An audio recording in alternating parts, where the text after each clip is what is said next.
Award-winning journalist, beauty editor and business owner Liz Dwyer has reported on beauty and aesthetics for over 20 years.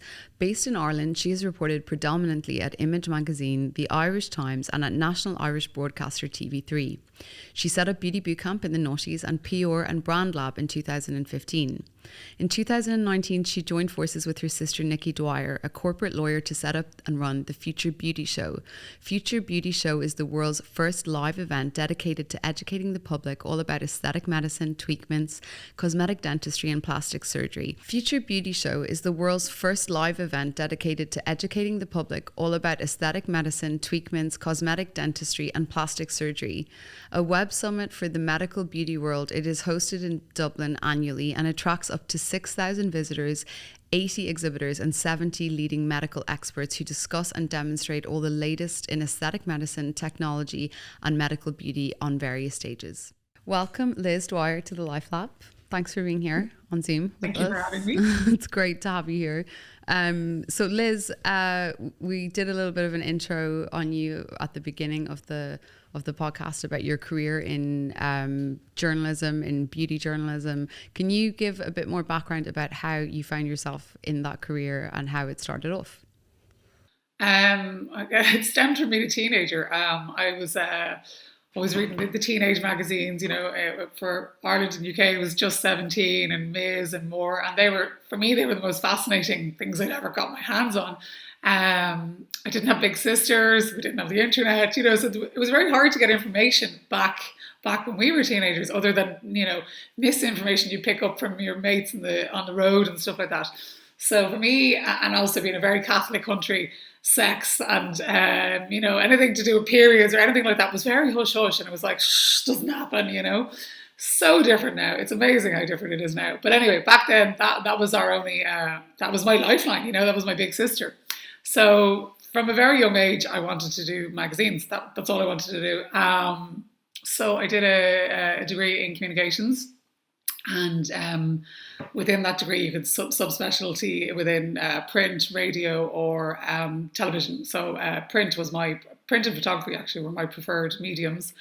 And from then I went into I couldn't get a job in any newspapers or magazines. No one would have me.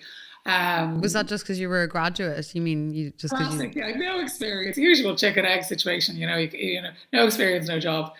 So I went into radio, which actually has proved an incredibly useful tool throughout my career, and the contacts I made there, I'm still working with today. So even though I was quite reluctant, and it was sales, I had no interest in doing radio sales, but at the same time I was like, look, it's an in, get in the door, and you'll figure it out from there. Jesus, I got in the door and I was having an affair with the boss within 6 months. So, okay. So I jumped pretty quickly. So anyway, my career in radio didn't last too long. Let's put it that way. And so from there, then I got a job in a magazine. Again, not doing writing, doing distribution and marketing and so forth. And I think I was 24 or something around that point. And I don't know, obviously I wanted to get into the editorial side of things, but that wasn't happening. But the magazine was going belly up, the whole group, right? There was 20 magazines within the publishing group. And I remember everyone was losing their jobs and freaking out. Was that just because at the time, print was because... Yeah, there was, I don't really know. The managing director kind of rallied into the ground for numerous reasons. And it was nothing to do with print going under. It was a lot of outside factors. So, but there was one or two magazines I knew that were being kept and were going to be sold on with a few titles. And at this stage, can I just say, I'd never even written an article, and other than collegey stuff or whatever. And I remember going up to the boss going, I'd heard, down the canteen, the editor of the Weddings magazine had walked out. All the editors walked out. So I went up to the boss and I was like, you need a new editor for the Weddings magazine. And he was like, I do. And I was like, can I do it? And he was like, why are you going to do it? I was like, why not? Give me a chance. You're going under, and if you're going to sell the magazine, it'll be better if you have staff to go with it. So he was like, sure, why not? He was a bit of a maverick, kind of, take a punt on things kind of person anyway. So he let me be the editor of the Weddings magazine. I'd never even been to a wedding. I think the last time I was at a wedding, I was 7 as a flower girl or something. I'd never been a guest, never been a bridesmaid, never written an article, and yet suddenly I was the editor of Weddings magazine. Hadn't a bounce, but I was like, fuck it, it was my choice, my chance, So that happened I did that for about a year. I knew it was all going under. I know it was, potluck. It was just being cheeky, to be honest. It was cheek that got me that job. Cheek and balls. And so I did that for a year. And then finally the whole thing was sold as a package to another company, and it was outsourced and everything. So I knew my window was short. But that was great, because from there on in, I went into a lot of the newspapers saying, I'm the editor of a weddings magazine, I've just been made redundant, woe be me, give me a chance, kind of thing. So I just assumed I knew what I was doing. Again, I hadn't a clue. And then I got a load of freelance work. I was doing the Irish Times, I was doing the Independent, I was doing the Herald. I must have been writing for every newspaper in town. And by the way, I can't spell. So that was another huge, huge issue. I think it's actually hilarious that I've actually managed to have a career, period. But I can't spell, never could. And I got away with it to a point, but then all the sub-editors in the newspapers were like, who is this one with her filthy copy? So got away. I think it was good, because I would always go out and do naughty things, and I was like, you've got a great personality, you're really... Even on reflection, I was doing crazy articles, well, they were hardly articles, but there were stupid things like, I'd be like, I hear how to change a tire, and there'd be pictures of me on the side of the road with the tire, and like stupid things that would never happen now in the wake of Me Too and so forth. I was like, how to be a Coast Guard, how to be a lifeguard, all this crap. And then I had a column called The 10 Commandments. So it was a bit Sex and the City kind of thing, So that was then. And then I don't know what happened. And then I went into magazines. So I went more into magazines, and there was a couple of social magazines. I was doing the fashion, the beauty, etc. Again, it was VIP, which is the Irish version of Hello magazine and stuff. So, and it was a lot of celebrities, and it was a fun time. It was at the time of the Celtic Tiger, so it was non-stop partying, non-stop, events every night. I'd say I didn't, you didn't buy yourself a cup of tea from one end of the week to the next, because you were constantly drinking freebies and eating at canapes and stuff like that. So just for those that don't know, the Celtic Tiger was this massive period of economic prosperity in Ireland during the 90s, right? It was the 90s. Early 90s, 96 it crashed. Well, I wouldn't say prosperity, it was lunacy. It was absolute madness. And you know what? We're back here again, which is sad. It means we've absolutely learned nothing from, the crash in the 90s.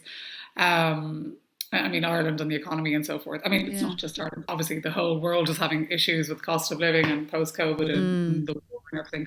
But it's just, all the markers are there again. Anyway, so you were having a great time during the... I had a wild time. So I was fashion editor then, and then I covered beauty. I kind of covered beauty as a side hustle, really. They were like, beauty was just an afterthought. But for me, actually, when I was out on the fashion shoots, I had, not that I had no interest in the fashion, but I found the beauty way more interesting than I found the fashion side of things. Because I would the models would rock in the morning, and they'd be like normal girls, and then an hour later in hair and makeup. And not even just the models, we had a lot of celebs and stuff like that, and they'd rock out an hour later from hair and makeup, and they'd be completely transformed. And I was like, how did you do that? What have you been using? And again, this is pre-YouTube, pre-Instagram. No one, these secrets were very much, part of the industry, and they were never, let loose per se. So from there, I was like, I would, annoy all the hair and makeup teams. I would show me what to do, show me how you put that hair in, dip that style, etc., etc. From that point, I started to look to beauty people, and I set up this course called Beauty Bootcamp. And the idea was, I would bring the hair and makeup teams that I would work with on photo shoots to a studio at the weekends, and women could come in and learn the hair and makeup tricks that I was picking up on these photo shoots. And also, again, at that stage, cosmetics was, kind of just exploding as well. Prior to that, we all had very basic makeup kits, but suddenly it was all these brands were arriving, and it was a very exciting time. And they seemed really transformative compared to the pan stick and, rubbish that we'd all been using to that point. So it was bringing all those products in as well. So it started, I just hired a studio for 3 weekends, a makeup studio. And again, because I was in the position of being in, media, I was able to generate a lot of PR, just through neighbours and friends.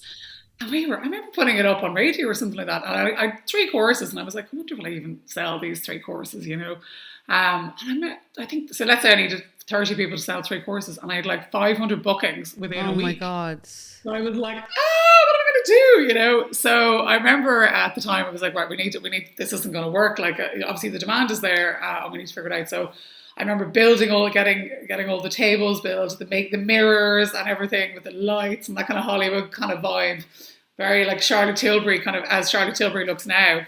Charlotte, I was way before you. Again, and the idea was to bring women into this kind of, environment that was very feminine, girly, fun, but also like they would learn all these hair and makeup tricks. So that was in 2007. And like that ran for 13 years. I only closed it during lockdown. During It's COVID amazing. because, it was obviously it wasn't feasible doing these kind of courses during lockdown, and it was running its course anyway. But I'd always done that in tandem with my other full-time jobs, and I'd never kind of had the gumption to fully pack up everything and go alone. So prior to that, during that time, I was working for Image. Then I went over and moved to Image magazine, which is like a big glossy magazine in Ireland, probably like an Irish Vogue, for example. And I was covering beauty there exclusively, which was awesome. But again, that was 15 years ago. So at that time, aesthetics was starting to creep into Ireland very, very slowly. But anytime I would, like, obviously the makeups and creams and the lotions and potions, they were all lovely to cover, and the health stuff. But for me, anytime there was anything scientific or, a bit more, clinical, that was way more interesting to me than anything that was going on in the cosmetic side of the industry. Plus, like, there's a certain point, I think most women have reached it now. You go, there's only so many creams and lotions you can have. And it doesn't do that much. I mean, it helps. It helps very, very fractionally compared to what we're sold, this whole, this is going to take 10 years off, blah, blah, blah, blah, blah. And we all fell for it for so long, It's actually incredible that the cosmetics industry is so lucrative and so profitable when it's so, for me, on the most part, it's very disappointing, and underwhelming. And the results are rubbish, for the most part. They're okay, but they're not this, life-changing, Yeah, it's kind of like they help. It's like, it's like eating organic food or something. Like it all helps, but it's not the same as obviously doing, actual aesthetic treatments, right? Exactly. And at that point, I honestly, you couldn't get into my bathroom with the creme de la Meres and the La Prairie's and, all the high-end products, but I still didn't look any different or any better for it. So however, the minute you go into a clinic and you try a laser or you try a peel or you try, injectables or something like that, I was like, that's transformative. Now I look different. Now I look not different, but better. I look super, I immediately tell my skin has changed. My face has changed, everything, like, all for the better, I hope. So for me, that was like, this is what works. This helps, but this works. When I say this works, I mean aesthetics works. Okay, so the clinical side of beauty. Anything, people are like, what does aesthetics mean? And I'm like, aesthetics is when you're moving on from facials, cosmetics, as we know it, and it's going into the clinical side of beauty, i.e., lasers, heat treatments, injectables, like all that kind of side of things, chemical peels. Stuff that technically should be supervised under medical supervision, but which isn't, which I'm sure we'll get into in a minute. But that whole idea, so that level of beauty, and then at the extreme end of that, you have cosmetic surgery. So that kind of side of it, non-invasive tweakments, as we call them, that was fascinating to me. So during my time in Image, I was also working for a TV show called Expose here, which is, again, like the E channel maybe, and I was going out covering these aesthetic treatments on camera, like kind of, here's the butt lifting one or the ass freezing or the, whatever it was. So, literally putting myself out there in more ways than one. And again, this was about maybe 8-9 years ago, and it was still very coy in Ireland. We're still coy, still very quiet. Even after the weekend, we asked all the people at the Future Beauty Show, we were like, how many of you still lie to your husbands? And every single hand went up saying, never tell them anything, It's still this like secret, So why do you think that is, Liz? I don't know. I think, in Ireland, we're just weird, right? In the sense, not weird, but we're very coy about everything. It's like, oh no, I wouldn't do that. I think it's like when my mum used to say, like, it used to be embarrassed, like she was ashamed to say you got your hair dyed. It was one of those things. It was like, oh no, I don't dye my hair. This is my natural color. And I think that's what it is nowadays. It's that kind of expression of it. So, And like 8 out of 10 women are having aesthetic treatments now in Ireland and UK. Now, aesthetic treatments also includes laser hair removal and, for example, cosmetic dentistry. So it's not that everyone is doing Botox, I'm saying, but it's under the umbrella. So 8 out of 10 people are doing it, and yet I'd say 8 out of 10 are denying it, which is kind of funny. Again, in different countries, it has a totally different attitude. You know, I know, for example, like in Brazil, they wear it as a badge of honor. Yeah, even here, I mean, you see people walking around, if they've had a nose job, they just don't care. Like, they've got the bandage on, they're in the mall, you know, there's no like shame attached to, I mean, especially, yeah, I don't think it's as a big a deal. I suppose like in maybe in like in LA and things, people do that, right? There's no kind of stigma attached to doing plastic surgery. I don't know. I just, you know, it's just this whole idea of self-indulgence, maybe. You know, that's it, or you're spoiling yourself, or like you're so vain that you would put yourself under this, you know, through this pain, or, you know. Whereas we're like, you know what, again, I'm like, you know, if something is bugging you and there's a solution, you know, and it's safe and it's something that will make you, you know, happy, go for it, you know what I mean? But again, the whole point of what we do is make sure it's the right treatment, the right person, the right clinic, the right doctor. The right doctor. You know, it's more of there's a lot of variables that have to be in place for it to be great, you know. So tell us about the Future Beauty Show, because I mean, you know, you've obviously had this really very illustrious career. I know, you know, in the beauty, kind of coming up through to become this kind of beauty expert, and you know, you're on TV and people know you, this is what you do, and you've launched several businesses around beauty and aesthetics, and now you have the Future Beauty Show, which just happened recently. Finished 24 hours ago, yeah. Oh, so thank you for being. I'm still on. I bet you are. You must be like coming down off the high. Slowly leaving my body. But it's been a huge success for you guys. And weirdly enough, it's been a success in Ireland, which, as I said, you know, is strange because we're still so coy about this whole industry. So how it evolved, as I said, because I was doing the television. For, like, you know, people would see me on TV doing these treatments, and because I was working for the magazines and the newspapers, it kind of become synonymous with this industry. And as I said, no one else was really doing it at the time. Now everyone's at it. But so a lot of people would ask me questions. You know, they would email me, DM me, tweet me, like tap me on the shoulder in the supermarket going, sorry, I really hope you don't mind, but like I saw you, you know, doing that treatment, and like, do you think that would work for my gels? Or I have really bad psoriasis. You know, that urea thing you were talking about, do you think that would work for me? Or I've heard, you see, this is the thing, people assume it's the vanity stuff. I'd say 70% of people who come to our show or to our events it's nothing to do with vanity. It's to do with stuff that really upsets them physiologically, you know, whether it's like hair loss, you know, post chemo treatment problems, you know, obviously the inflammatory skin conditions like the eczemas, the psoriasis, the acne. Is that part of the chemo treatments, the post chemo treatments that? No, chemo is like there's a whole other spectrum of problems you get if you've had chemo, unfortunately. And then, you know, so there's all sorts of problems, you know, like vaginal atrophy, you know, prolapse, you know, like all sorts of gynecological problems, body issues, stretch marks, you know, but there's, you know, loads of things that are come under this category. So people aren't coming in saying, I look wrecked. Well, actually, so that's a lie. A lot of women are like, I look wrecked. I just don't want to look wrecked anymore. But they're not coming in saying, I want to look like that girl on Love Island. You know, no, they want to be like the way they were before. They have, or I have a new issue that really annoys me, and now there's a solution. So sorry, I'm digressing. The idea from the show came because people kept asking me these questions. They were like, what? Here's my problem. What can I do about it?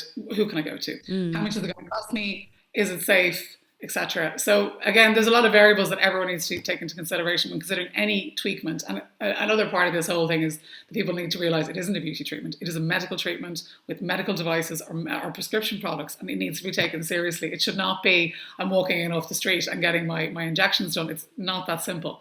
And we've all seen the headlines. We've all seen the scary botch jobs all over, you know, Sun every day. There's a whole program in America dedicated to it.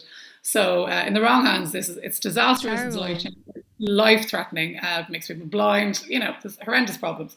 But in the right hands, it can be amazing. So the idea from the show came from these constant questions from, as I said, non-stop people. I was like a full-on referral service. So I was like, people want to know more about this. There's a desperate need for education.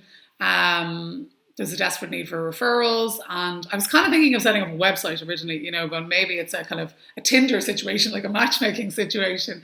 But I don't have a tech background. It's not an area I'm comfortable in. So I said, maybe an event. But after bootcamp, having done bootcamp for 13 years, I was like, I don't want to do piddly events, as in like 20 people, because like the amount of work you put into a 20-person event is the same almost. Yeah. You put into something for 6,000 people. Yeah. I say that, but after last week when I was having a heart attack, it's not true. So anyway, so I just remember, and I was talking to my sister Nikki about it at the time, and she wanted to get a bariatric balloon. Long story, we'll go back to that. And it just kind of evolved. And we're like, maybe we should put on an event. Maybe it should be a big event. And then it kind of was like, let's just go big or go home. That was our theory. And we're like, fuck it, let's try it. We'll give it a go. So this was 2019. Great timing. And we said we would try. So Nikki, my sister, she was a lawyer, and she'd just taken redundancy.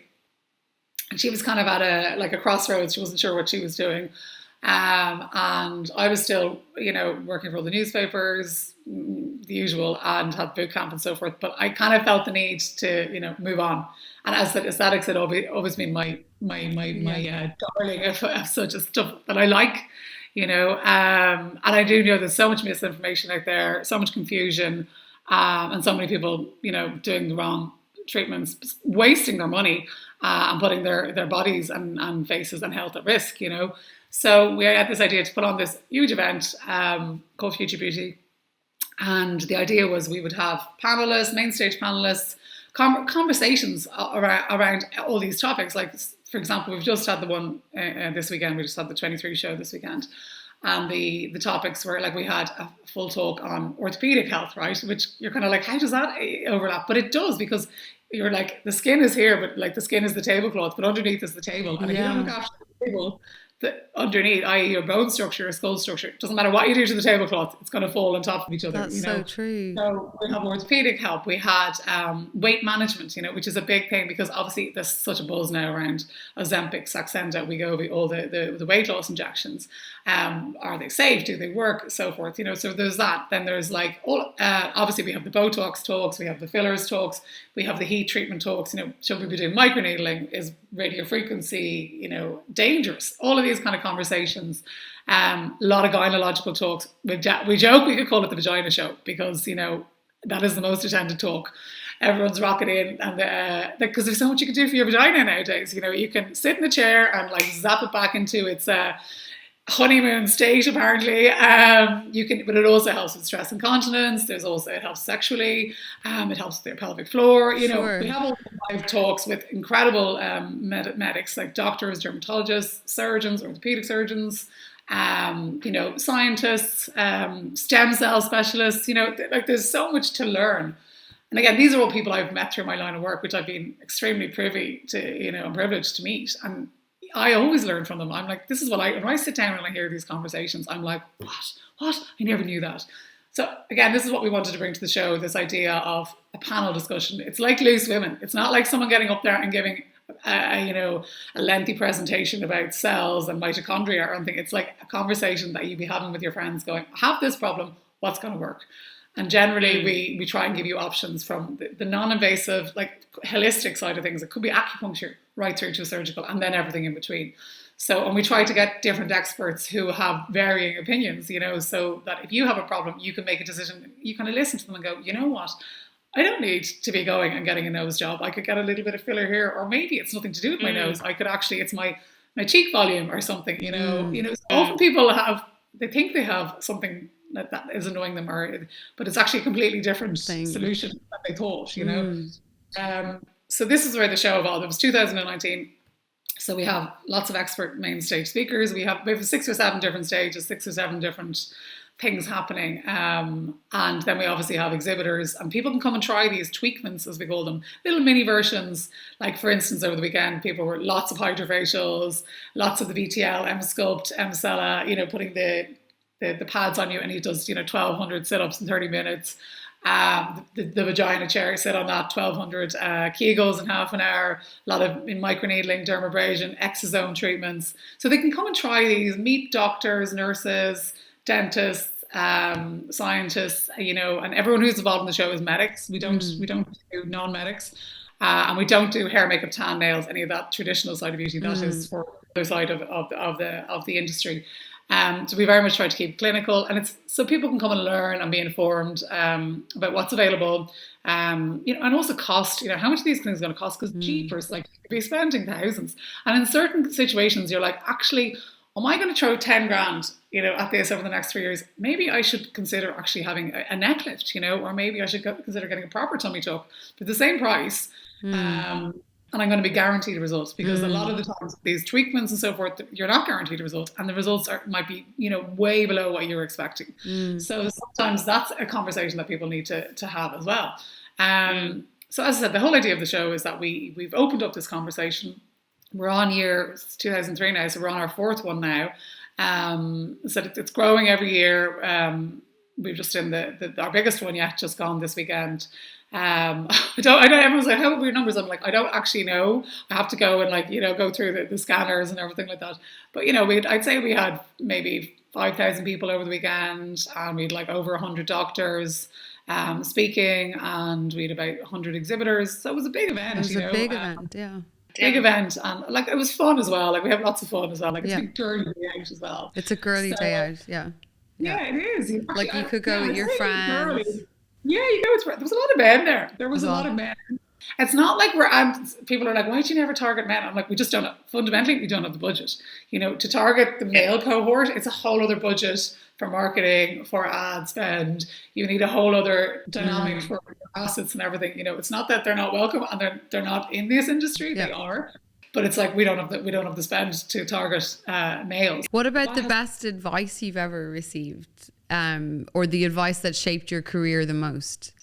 God, I don't think there's any one single piece of advice. No, I've no advice. Nothing. I don't think I can say anything. What about the best advice you ever received? Did anyone ever guide you, or did you have any mentors that helped guide you in your career? Or yeah, I definitely I always say to people, when you're teenagers, or if you're in a college or whatever, get a job in a bar, get a job in in retail, because it is absolute best learning experience you're ever going to get. Dealing with customers on that level at that intensity, and there's such a spectrum of customers. It's the best training. If I get a CV in and I'm like, this person worked in Arnott's, or this person worked in McCarthy's bar for 3 years, lounge girl, I'm like, boom, you're already through. Yeah. Because I know you can tolerate that. You can tolerate almost anything, and it's the best college. I had a mentor. She's still my mentor, Helen McAlinden. She was a fashion designer in Ireland. Crazy woman, in the best possible way, crazy. And I worked for her from about 15 onwards, on and off. I started in her factory sales, doing her factory sales at the weekend. Then by about 20, I was manager of her shops, some of her clothes shops. Again, I don't know what I was doing because I was still in college, but I'd been rocking in between college and the store and stuff. And she used to send me off on the most insane assignments. It was such a learning curve. And I was like, do you know what? You can blag your way through anything. I think that's my only advice. Blag your way through stuff. I think I've blagged my way through my entire life.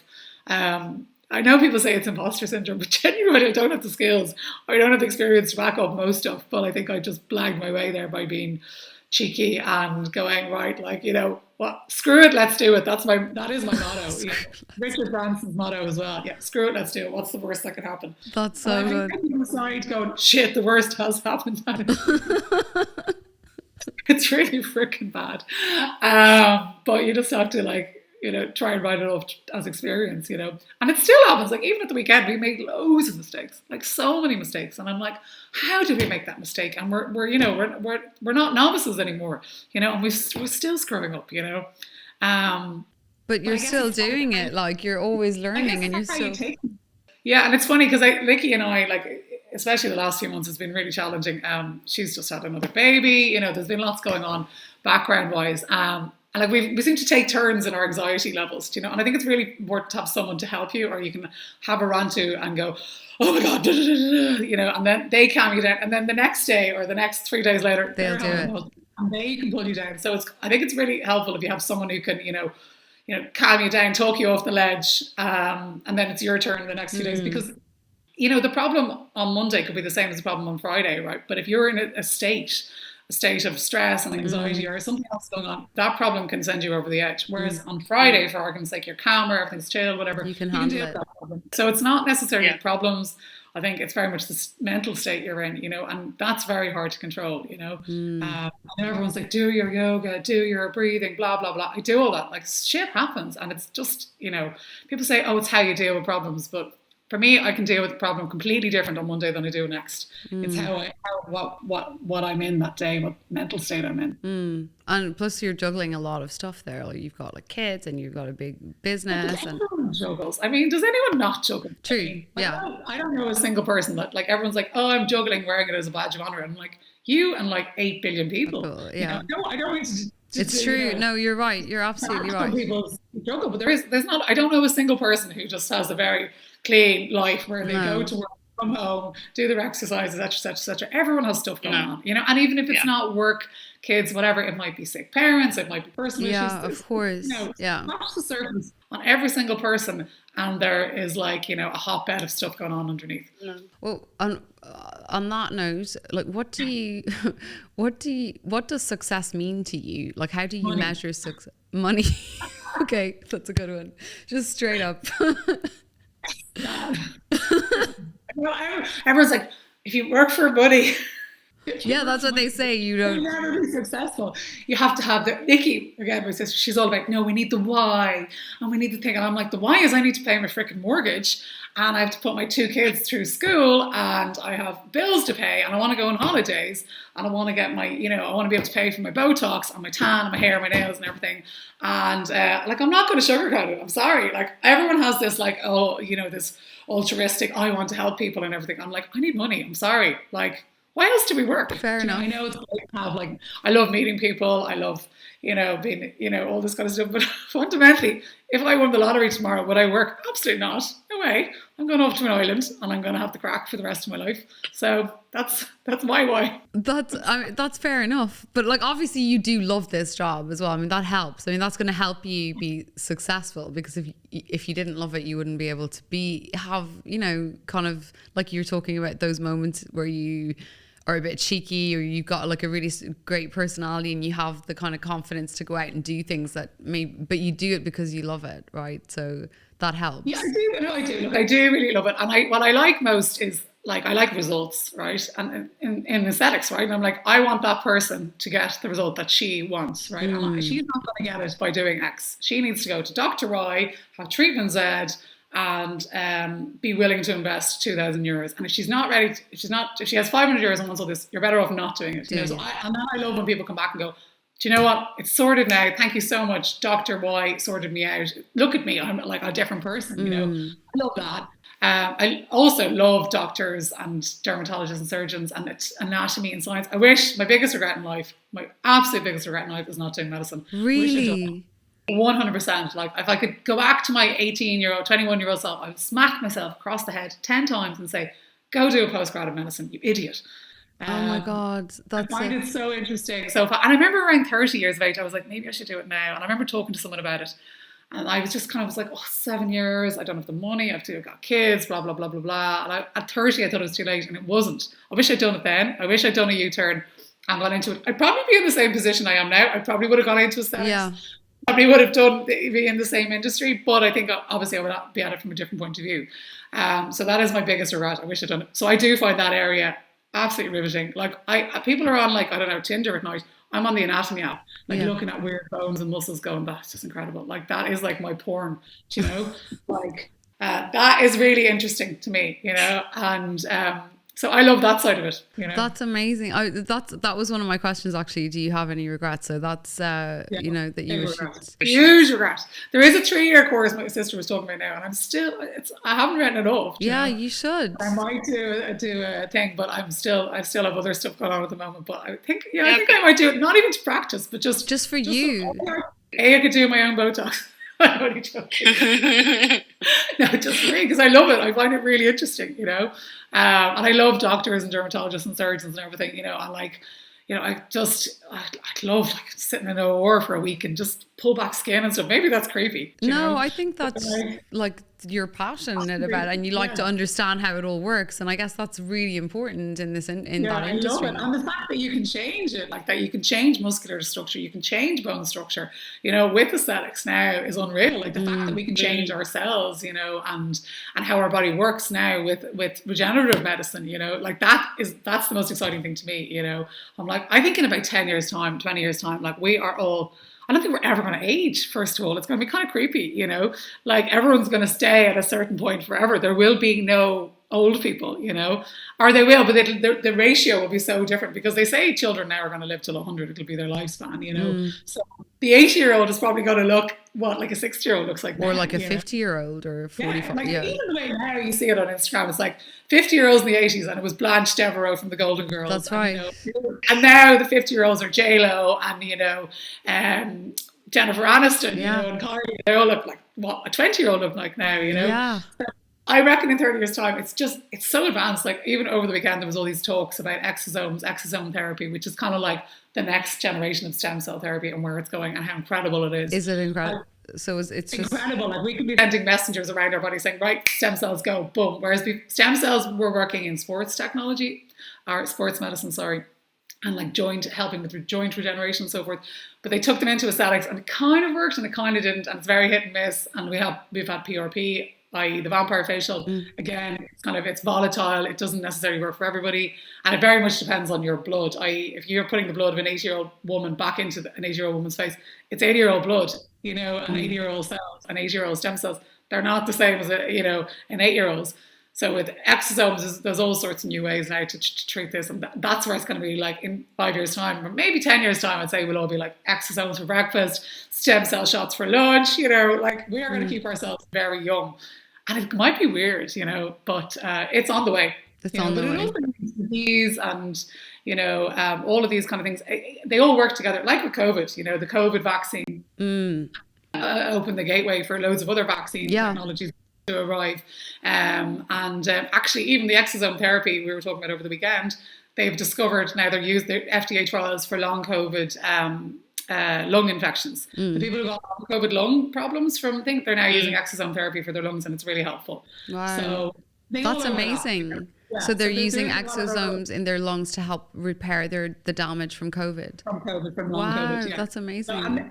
And it's all starting. So this, and again with Botox, right? Botox started out as it was for a twitching eye, you know, the Crothers. And now Botox is used, I think it's 178 medical applications, you know. So aesthetics often is the gateway to many other, you know, medical advances. And vice versa, you know what I mean? They all work both ways, you know. So, but it is amazing what's going on, you know, when you scratch the surface. It is. That would be my passion. That side of the thing, like, you know. But as I said, I don't have a medical degree, so maybe this is my way of getting involved in the industry, you know. Of course, yeah. And you're super passionate about it. And what are you most proud of from your career? And my career, I say my kids. Well, obviously your kids. You're most proud of your kids. My little boy who's 10, he spent all weekend working. He must have packed 5,000 goodie bags on his own. Oh my God. I'm like, but it's so funny at the end of it. He's like, Mom, where's my money? I told him he's getting 70 euros a day. And then he said to me this morning, he goes, Mom, I don't think you're paying me enough. I've talked to a few people about this. And he goes, I want a raise. And I was like, you're not getting a raise. You should have negotiated before the event. I was like, there's your lesson number one in business. Don't negotiate after the event when the job is done, because I'm not giving you any more money.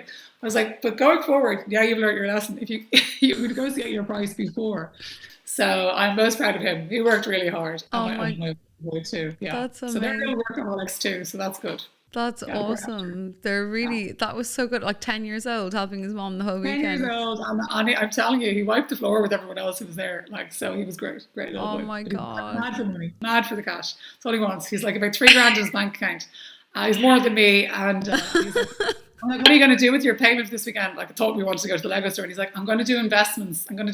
He's like, I'm going to do them on the Revolut app. So maybe he's my retirement plan, because wow. I don't have a pension. So. He's definitely going to be, he's only 10. Oh my God, Liz, that's amazing. Mad for the money, yeah. Do you have any advice, quick, like, you know, short snippets for young people, like anywhere in Ireland or you know, across the world, who want to get into that industry, who would like to be a journalist, a beauty journalist, or get into the beauty industry? What advice What do you know now that you wish you'd known at the start of your career for those people that you could share? I think it was find the power source in the organization you're in, right? Someone is always the power source, and befriend the crap out of that power source. You know, do whatever it takes because they're making the decisions, right? So go in, establish who it is, you know, and go be their friend and be their assistant and be their helper. Even if it's nothing to do with what your job is, they will help you along the way, you know. That's good. And like in every organization, there's always someone. There's always like the alpha female or the alpha male in the pack there. And listen, it's the same in nature, you know, like animals do it, so we need to do it too. Because the power source, and don't make an enemy of the power source, actually. That's another piece of advice. I have done that. Like, you know, gone in and you know, rubbed the power source up the wrong way because I'd be in my bonnet. And that, you know, has been to my detriment, you know, over the years. So, that's good advice. People having this idea that like work should be this all-encompassing, like life reaffirming, place that they go to every day. I'm like, that's great, Noel. Do you know what I mean? But it's a job. Do you know, work. You know, it's not called play or fun. You know, you're going to work. So I think people need to reframe work, and it needs to go back to being like this place where you put in the graft. Not where you go and play ping pong and get massages and have the crack and feel fulfilled. Do you know? Do you know what I mean? But I don't know. Yeah, I think that the antithesis of everyone else, I'm sure, is saying. No, you're not. I think that a lot. I mean, there's a reason that perception is out there, right? I mean, I think a lot of, you know, it's sort of the whole thing about how everything should be like the, you know, sort of arranged so as not to upset people and like make sure they're, you know, rather than, I mean, like you were saying, when you were working, when I was working up, it was like no one really cared about what you felt or thought. It was like, just do the job, you know, and do the job and like get paid. Do you know what I mean? Like, and it's and then you do what, you know, there's that sense of money. I also think people don't move out of home early enough. That's another thing. Like I've noticed with the younger generation. I get right, rent is through the roof. It's impossible. But I think for us, getting out of the home was so important because again, parents these days like make life so easy at home for teenagers, 20-year-olds. They have it sorted. You're like, why would I move out and pay rent? Again, with our generation, you weren't allowed to do anything as a teenager, so you were trying to get out of the family home, the nest, as quick as possible. So I think having that jeopardy to have to pay rent was like, you were like, oh, fuck it, I hate this job, but I'll do it anyway. You know, I'm not saying you should go around hating your job or whatever, but at the same time, I think having to pay rent and having to stand on your own 2 feet in your early 20s is so important. And all these 20-year-olds I know, they all live at home. They're like, I understand rent is through the roof and like, you know, finding accommodation is horrendous, but at the same time, I think that's not good for, you know, your adult development. Yeah. And also that sense of responsibility that I have to pay my rent, I have to pay my bills. And right, this job isn't amazing, but I'm going to suck it up because I have, responsibilities at the end of every month. Whereas when you're living at home and everything is there and nice and handy, you're like, fuck it, sure, I'll just quit. I don't like it. I know, because you don't have the bills, you don't have responsibilities. Mom and dad are going to pick up the tab. Do you know what I mean? And like it's cushy and it's grand and everything, but I think it's really bad for the development of young people, you know, and that sense that they can just walk out in a job because it's boring and it's crap and it's, you know, it's not enlightening them, you know, they're not getting fulfilled from it, you know. But you're like, again, this whole sense of fulfillment and work to me, like, it just sits wrong. And as I said, like, I'm like, work is work, you know. If you get fulfillment, great, do you know what I mean? But you're going to have to put in a graft first. And I'm at a stage where I get fulfillment now, you know, but that's after 20 years of like doing, you know, solid grafting. Work. Yeah, exactly. Work, you know, and all sorts of, not just the work I wanted to do. No. You know, and dirty work and like work, seedy work, do you know what I mean? Like, but I did it, you know, and I had the crack. And like also backpack, that's my other thing. I'd say everyone get a backpack, get your ticket to wherever it is you want to go.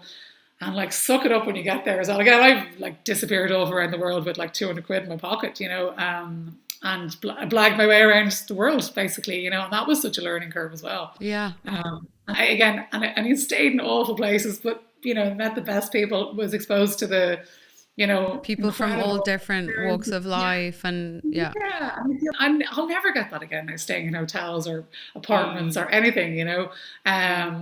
There's just a really cool backpacking community. I'm not sure if it's still the same, but I think it's not too dissimilar to what it was. I mean, I still think it's there. It's obviously different, and there's probably a lot more secure. You know, people are more cautious and things, but I still think you can go and travel as a young person, like as a, you know, when you graduate or. And take some time off to kind of experience other cultures, other people that you never normally meet. That's something so enriching and like helps to form your personality in a much, you know, in a. And you see the world completely different to like your own like bird's eye view of Europe or wherever it is you're living, you know. But I also think a lot of people are like, oh, I need to save up. You don't have to do the year. You can do like just like 2 months. Like, do 2 months, save up. And that's another reason why people should have jobs. Get your crappy job in your retail, whatever, and save all that money and put it. And if you are saving, you know, go and use it, you know, for life experiences, because that's the best thing I've ever done. This has been amazing. We are out of time in the studio, so we're going to have to wrap it up. But just quickly, is there any one book or movie that really you love that you'd like to share with? Anything? So my favorite novel was The Shantaram. That was so good. Yeah. It made it into a series. It's terrible, absolutely terrible. Don't waste your time.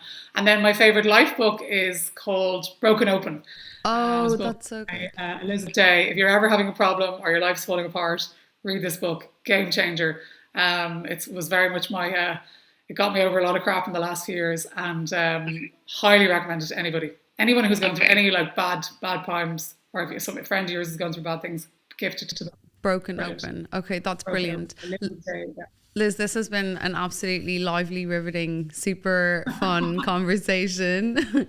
Thank you so much for doing this. You're very well. I forgot to mention that Future Beauty is coming to Dubai, hopefully. Yeah, that's really important. So we want to just get that, hopefully next year, right? You're going to bring it to Dubai.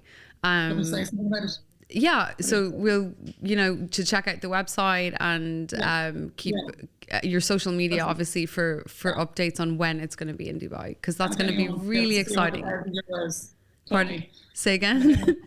200,000 euros, call me. Well, yeah, I mean, that's, I don't think... Any rich Dubai people out there who want to invest in a beauty business, DM me.